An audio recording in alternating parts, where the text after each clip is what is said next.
Welcome back to the Timeless Tales Library, where the world outside fades and a new story begins.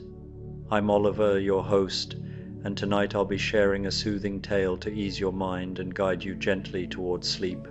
The Timeless Tales Library is made possible by listeners like you. If you've found comfort here, please subscribe and help us continue creating these peaceful stories. As you settle in, comment below and let me know where you are in the world tonight, and share a place you dream of, a story taking you to perhaps the dusty aisles of an old bookstore, the quiet corners of a coastal lighthouse, a snow-blanketed cabin, or a silent, star-filled desert. Your ideas keep our little library glowing bright.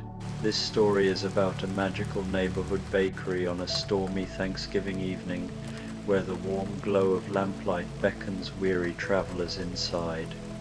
As rain drums steadily against tall windows and the scent of cinnamon and browning butter fills the air, familiar faces from beloved tales arrive one by one, each seeking shelter, warmth, and the comfort of Cinderella's special holiday treats.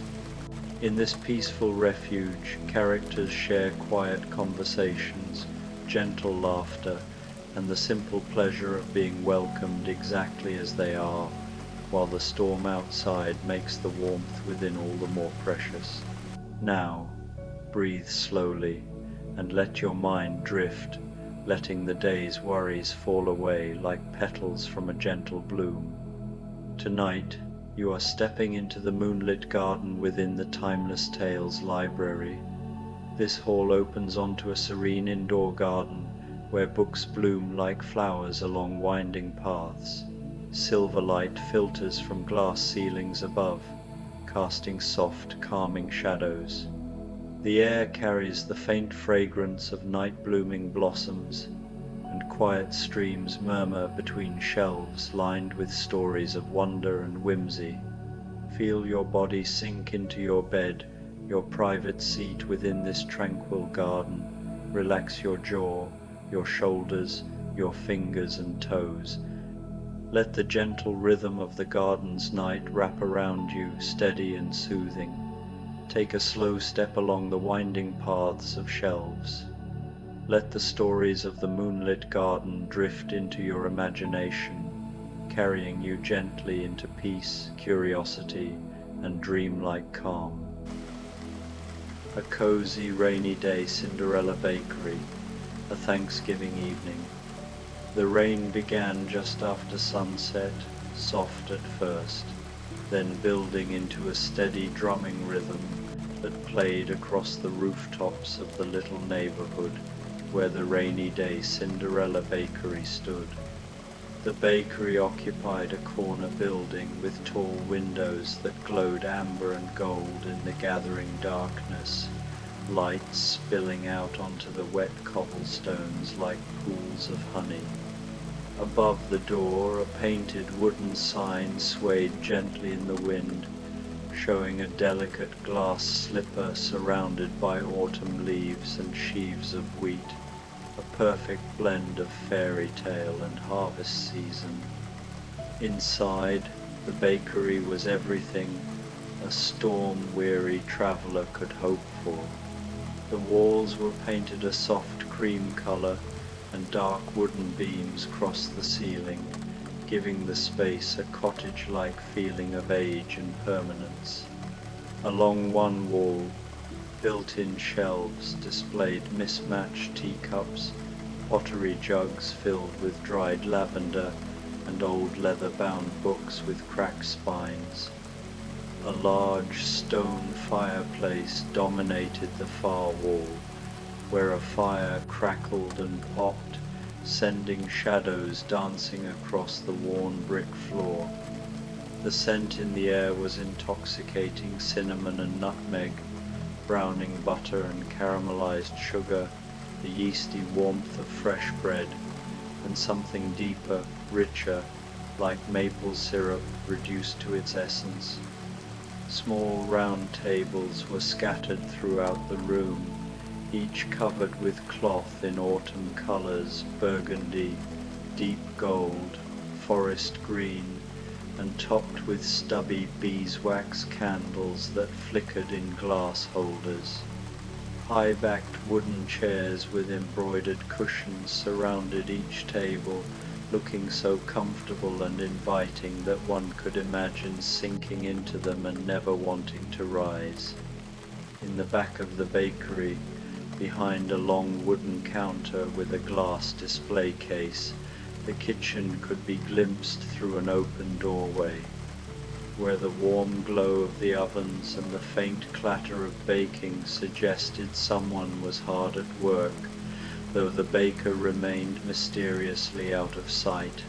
As always, the display case itself was a wonder. On this Thanksgiving evening, it was filled with creations that seemed to exist at the intersection of fairy tale and harvest celebration. There were tiny pumpkin tarts shaped like carriages, their crusts golden and flaky, topped with swirls of spiced cream. Glass slipper cookies made from the clearest sugar glass caught and reflected the candlelight, filled with cranberry compote that glowed like rubies. Loaves of herb-studded bread sat beside dishes of honey, butter, and individual apple crisps baked in small copper pots sent up curls of cinnamon-scented steam. A tall layer cake decorated with gold leaf and candied autumn leaves held pride of place, each layer visible through the glass pumpkin, spiced apple, maple cream. The rain intensified, and the first visitor pushed open the bakery door with a soft chime of bells. Alice stepped inside, shaking droplets from her hair and the shoulders of her blue dress. She was older now than when she'd first tumbled down that rabbit hole, perhaps 15 or 16, but she still had that same curious expression, those thoughtful eyes that seemed to be constantly measuring and wondering about the world around her. She carried a battered leather satchel over one shoulder, stuffed with what appeared to be notebooks and pencils. "Oh," she breathed, standing just inside the doorway as warmth enveloped her. "Oh, this is exactly right." She moved slowly toward the counter, her shoes squeaking slightly on the brick floor, leaving small wet footprints behind her. The display case drew her like a magnet, and she pressed close to the glass, examining each creation with the careful attention she'd once given to bottles labeled "Drink Me." "Good evening," came a gentle voice from the kitchen doorway, not quite visible but warm and welcoming. "You're just in time. I've been baking all afternoon." "Everything looks wonderful," Alice said, her breath fogging the glass slightly. "But so unusual. Are those carriages made of pumpkin tart? And those cookies, they look like glass slippers." "Thanksgiving and fairy tales together," the voice confirmed. "What would comfort you most on such a rainy evening?" Alice considered seriously, as she considered everything. "Something warm, I think, and something to read with." She glanced at the books on the shelves, and perhaps... "Yes, I think that pumpkin carriage tart, if I may.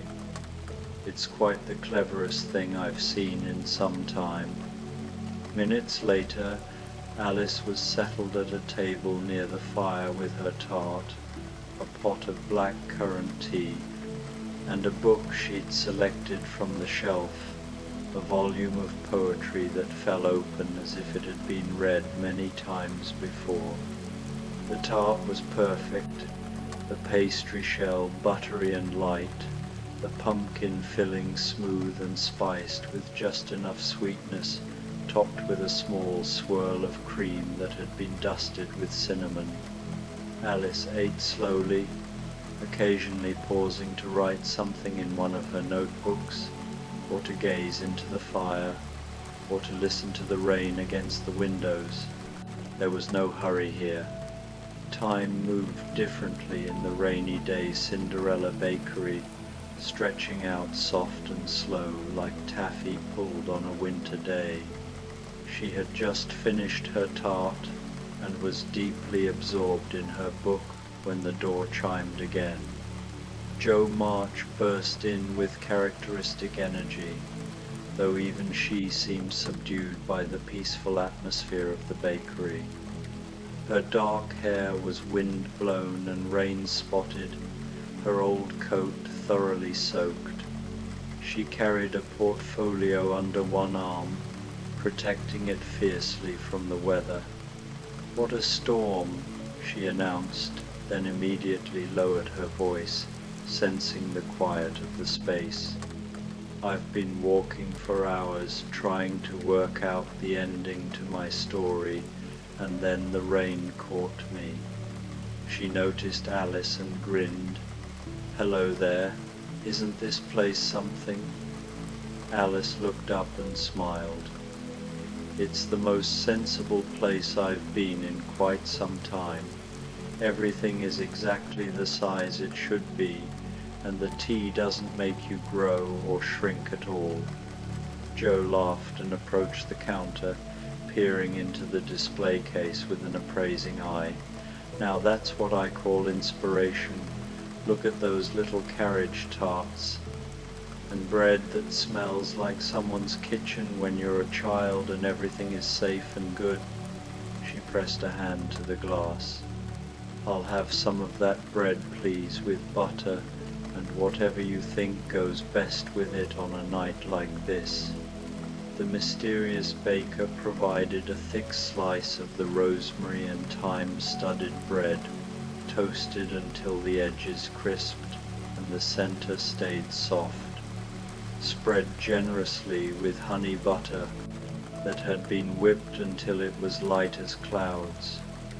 Alongside it came a bowl of butternut squash soup, creamy and rich, garnished with toasted pumpkin seeds and a drizzle of brown butter. A cup of spiced apple cider, steaming and fragrant, completed the meal. Jo carried her tray to a table near Alice's, nodding in greeting before settling in with her food and her portfolio. For a while there was only the sound of the rain, the fire, and the occasional rustle of pages or scratch of a pen as Jo made notes on her manuscript between bites. The bread was everything she'd hoped, warm and substantial, the herbs providing little bursts of flavor, the honey butter melting into all the bread's pores until each bite was pure comfort. The soup tasted like autumn itself, rich and grounding, and the cider filled her from the inside out with warmth. "This is perfect," Jo said aloud, to no one in particular, or perhaps to everyone. "This is what Thanksgiving should feel like." Alice looked up from her book and nodded. "I think Thanksgiving is rather like this bakery, a place where you're welcomed in from the cold and given exactly what you need, and where everything smells like cinnamon," Jo added with a grin. They shared a companionable silence, and the rain continued its gentle percussion against the windows. The door chimed a third time, and Anne Shirley stepped inside, her red hair darkened by rain, her cheeks flushed from the cold. She stood for a moment in the doorway, simply looking around with an expression of pure wonder that made her seem to glow from within. "Oh," she said, and her voice was hushed with reverence. "Oh, I've imagined a place exactly like this. I've dreamed of it on cold nights at Green Gables, but I never thought it would be real. Look at the light. It's like being inside an amber jewel. And that fireplace could be from a medieval castle, and these tables could seat travelers from 100 different stories. And she broke off, laughing at herself. I'm doing it again, aren't I, running on with my imaginings. Don't stop on our account, Joe called out cheerfully. I like the way you see things.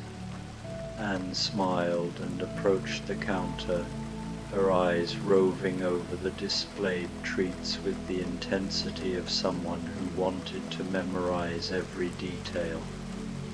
I've been visiting friends for Thanksgiving, she explained to the invisible baker, and I was walking home when the rain started. I thought I might have to take shelter under a tree, but then I saw your lights, and they were so welcoming I couldn't resist. You have an excellent instinct for finding the right place, came the gentle voice from the kitchen. What calls to you this evening? Anne studied the display case with the seriousness she brought to all of life's important decisions. The glass slipper cookies are like something from a dream, and that layer cake, it's a poem in frosting.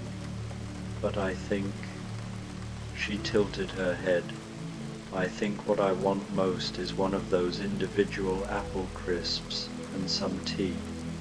Something I can eat slowly while I sit by the fire and feel absolutely content with the world.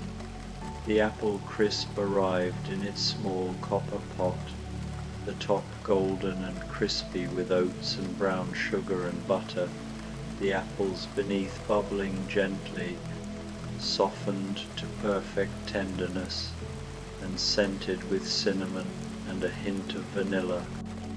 A small pitcher of thick cream came alongside it, and a pot of chamomile tea with honey.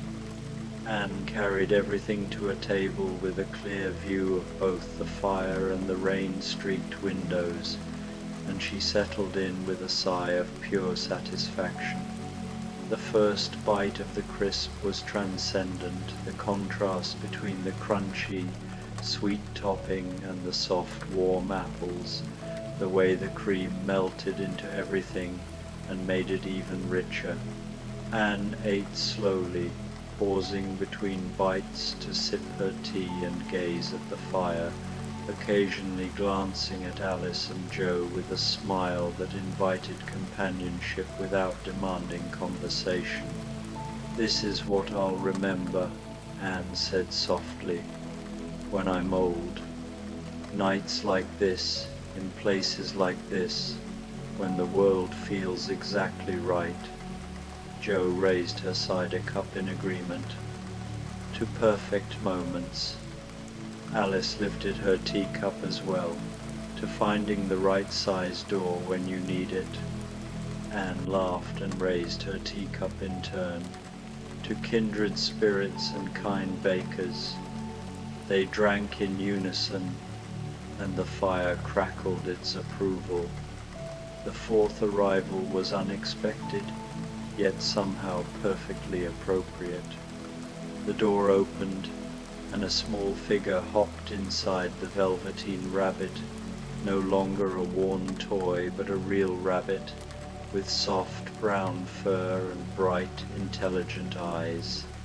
He shook the rain from his ears and looked around the bakery with the wonder of someone still getting used to being real, to moving freely through the world, to being seen and acknowledged. Oh, Anne was the first to speak, her hand over her heart. Oh, you're beautiful. The rabbit ducked his head, still shy despite his transformation. Thank you, he said quietly. His voice was gentle, a little uncertain. I've been wandering for some time, learning about the world. The rain caught me, and I saw your light, I hope. I hope it's all right that I came in? Of course it is, Joe said firmly. Everyone's welcome here. That seems to be the whole point of this place. The rabbit hopped slowly to the counter, standing on his hind legs to peer into the display case. "I've never been to a bakery before," he confessed. "When I was a toy, I only watched the boy eat. I wondered what things tasted like." "Then you must try everything," came the warm voice from the kitchen. "What draws your eye?" The rabbit looked at all the offerings, overwhelmed by choice. Finally he said, "That carrot cake I can see on the back shelf. It seems appropriate, and perhaps some warm milk."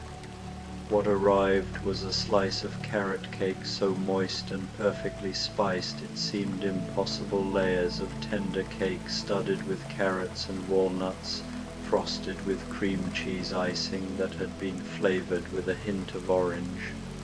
It was cut into a small portion, perfect for a rabbit, and served on a delicate plate with a tiny fork. The warm milk came in a small bowl, sweet with honey and vanilla. Alice, Joe, and Anne watched with delight as the rabbit tasted his first real food. His eyes widened, his ears perked forward, and he made a small sound of pure happiness. "It's wonderful," he whispered. "Everything tastes like being loved feels." "That's the best description of good food I've ever heard," Joe said, her voice surprisingly thick with emotion. The rabbit brought his plate and bowl to the table nearest the fire, where the warmth could reach him, and the three young women instinctively adjusted their chairs to include him in their circle. As he ate, he told them about his journey, about being real, about learning to run and hop and dig, about the world being so much bigger and more complicated than the nursery had been, but also more full of wonder. "I think you're very brave," Anne said seriously. "Starting over is one of the hardest things there is." "But look where it brings you," Alice added, "to rainy bakeries with carrot cake and new friends." The rabbit's eyes shone. He ate slowly, savoring every bite, and when he finished, he settled into a cushion near the fire, warm and content and very, very real.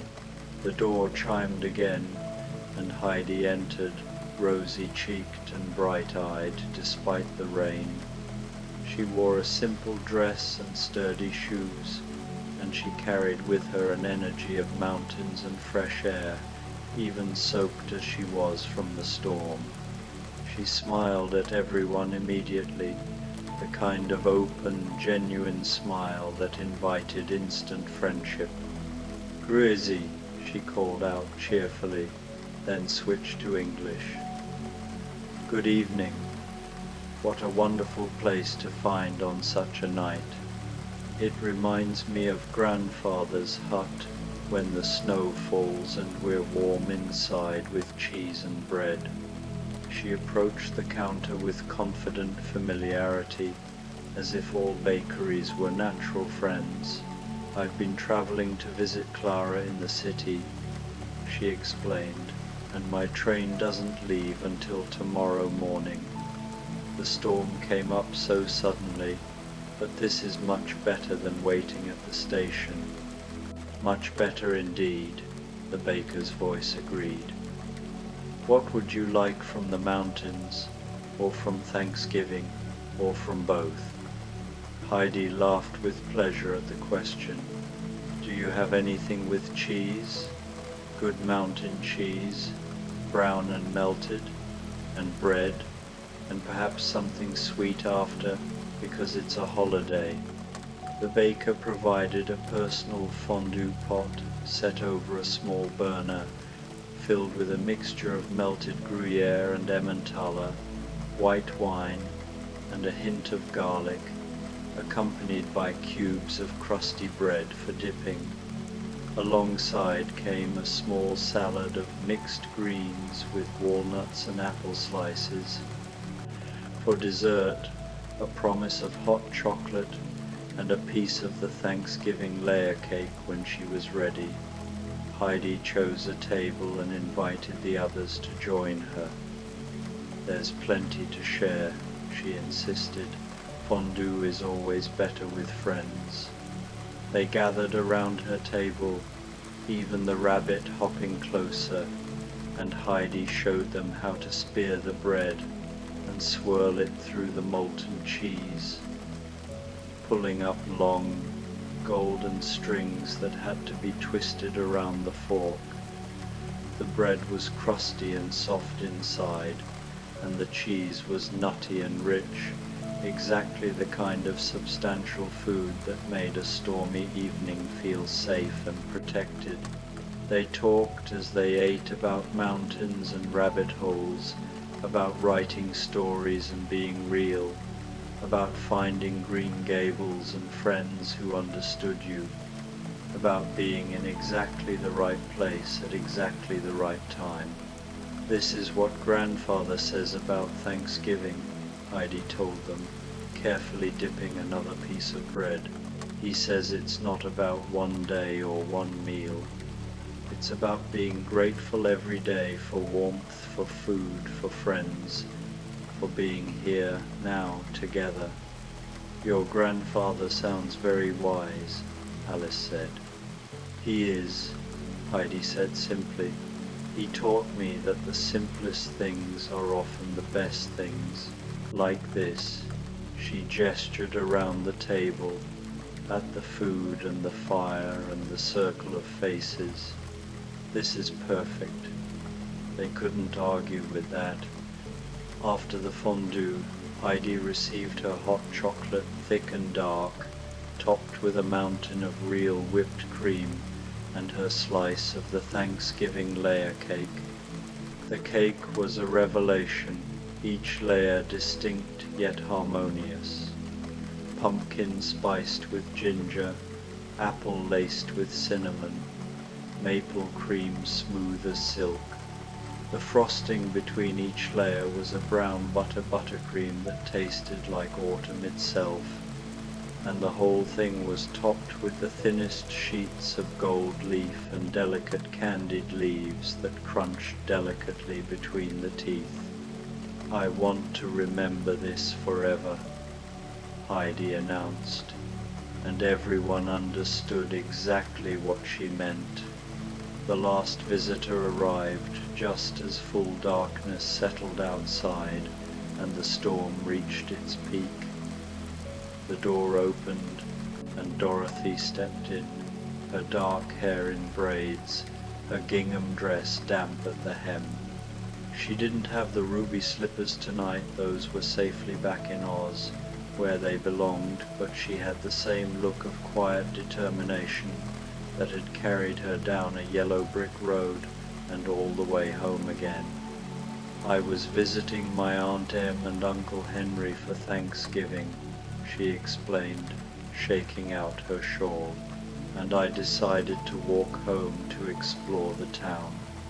I used to be afraid of storms, but after tornadoes and flying monkeys, regular rain seems almost friendly." She smiled at the group gathered around the tables. "Though finding all of you here makes it friendlier still." Dorothy studied the display case with a practiced eye. She'd learned to recognize real magic when she saw it, and this bakery had it in abundance. "I think," she said slowly, "I'd like something that reminds me of home, of Kansas and Thanksgiving and Aunt Em's kitchen, but with just a little bit of magic too, because I've learned that the best parts of life have both." The baker seemed to understand perfectly. What emerged was a perfect recreation of Kansas farmhouse cooking with a fairy tale twist. A bowl of sage and herb dressing, buttery and crisp topped, rich with celery and onion. but studded with wild mushrooms that seemed to glow faintly in the candlelight. Alongside it came slices of roasted turkey breast, tender and juicy, with a cranberry sauce that sparkled like rubies. A piece of pumpkin pie followed, its filling smooth as silk, its crust flaky as only magic or very good technique could achieve, topped with whipped cream and a single candied violet. Dorothy carried her feast to the large table where everyone else had gathered, and they made room for her gladly. As she ate, she told them about Oz, about the Scarecrow's cleverness, and the Tin Man's kindness, and the Lion's courage, about Glinda and the Emerald City, and how strange and wonderful it had been to return home and find that Kansas was exactly as magical as anywhere else if you knew how to look at it properly. "The thing is," Dorothy said, cutting into her pie, "there's magic everywhere, in bakeries that appear on rainy nights, in strangers who become friends over shared food, in coming in from the storm and finding warmth. There's no place like home," Anne quoted softly, "but sometimes home is wherever you find people who understand you." "Exactly," Dorothy said and smiled. The evening deepened. The rain continued its steady rhythm, but it no longer seemed quite as fierce, more of a lullaby now, a gentle percussion that made the warmth inside all the more precious. The fire burned lower, settling into glowing coals that pulsed with steady heat. The candles on the tables had burned down halfway, their flames smaller but somehow brighter, more concentrated. The baker still unseen but felt throughout the space like a benevolent presence began bringing out more treats, setting them on the large table without fanfare. The glass slipper cookies filled with cranberry compote, small tarts shaped like autumn leaves, filled with apple butter, tiny pumpkin carriage cakes with spun sugar wheels, hot cider, and fresh coffee, and more tea, endless tea, in all the flavors anyone could want.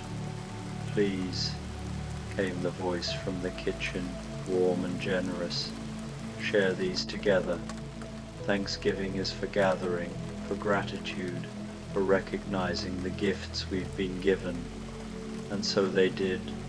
7 companions, Alice with her curiosity and logic, Jo with her passion and creativity, Anne with her imagination and deep feeling, the Velveteen Rabbit with his newfound reality and wonder, Heidi with her mountain wisdom and open heart, and Dorothy with her courage and recognition that magic exists everywhere, gathered around the table in the rainy day Cinderella bakery, and shared desserts and stories and long moments of companionable silence.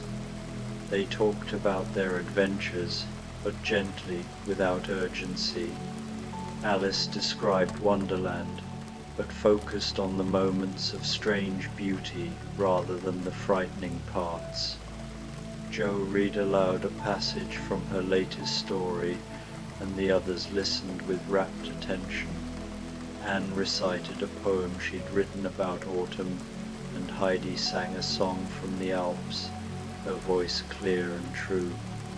The rabbit told them what it felt like to become real, to have a heartbeat and breath, and the ability to hop through a world that was suddenly full of possibility. Dorothy spoke about gratitude, about recognizing blessings, about how the longest journey often led you right back to where you started, but changed, with new eyes to see what had always been there. Between stories, they ate. The glass slipper cookies were delicate magic, the sugar glass dissolving on the tongue like sweetened rain, the cranberry compote providing just enough tartness to balance the sweetness. The leaf tarts were buttery and rich, the apple butter inside them smooth and deeply flavored, tasting of long, slow cooking and patience. The tiny carriage cakes were almost too beautiful to eat, but they ate them anyway, finding layers of tender pumpkin cake and cream cheese frosting inside their decorative exteriors. "I think," Alice said, carefully eating her third glass slipper cookie, "that this is what contentment tastes like.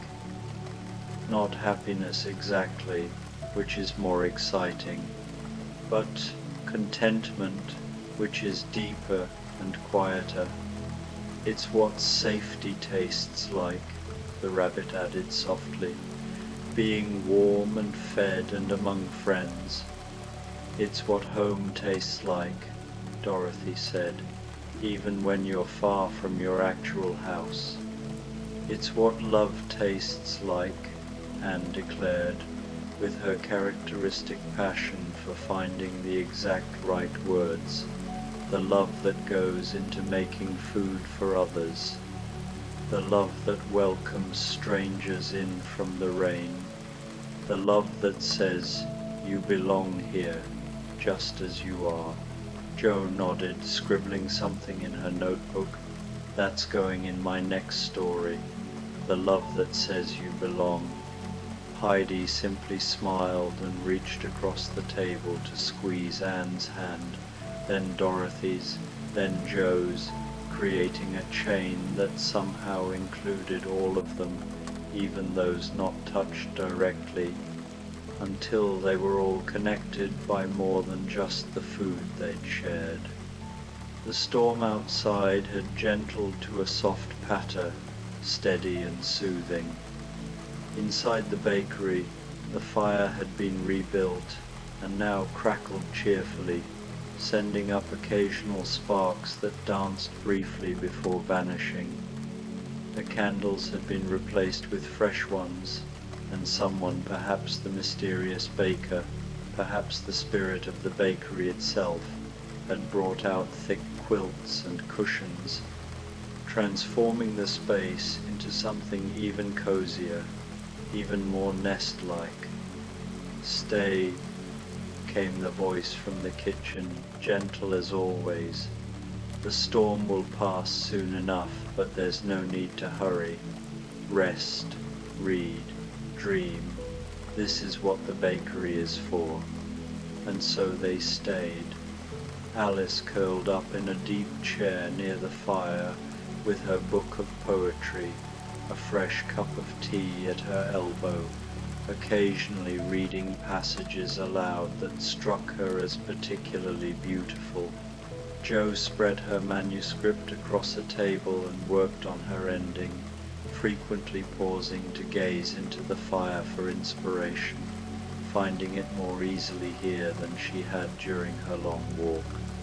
Anne and Heidi claimed a window seat with cushions and quilts, watching the rain together and talking softly about mountains and oceans, about imagination and memory, about all the places they still wanted to explore. Dorothy found a rocking chair near the fire and simply rocked, slowly, peacefully, her eyes half closed, a small smile on her face. The rabbit stretched out on a cushion as close to the hearth as he could get without singeing his fur, his eyes fully closed now, his breathing slow and even, more content than he'd ever been in all his long life as a toy, and his short life as something real.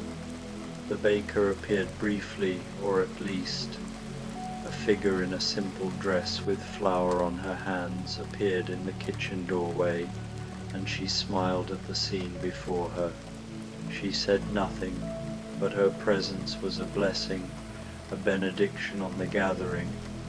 Then she slipped back into the kitchen, and soft sounds of cleaning up began.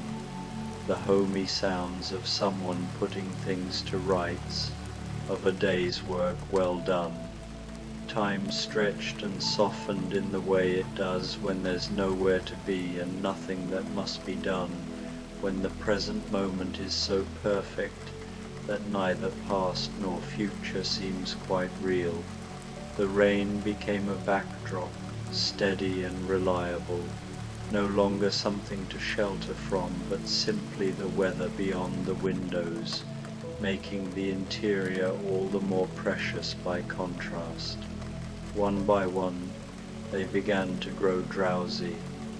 Anne's voice, reading to Heidi from a book they'd found on the shelf, gradually slowed and softened. Jo's pen moved more lazily across her page, her sentences growing dreamier. Alice's eyes closed between verses, opening again with effort, closing again more easily. Dorothy's rocking slowed until she was barely moving, just swaying slightly, like a tree in the gentlest breeze.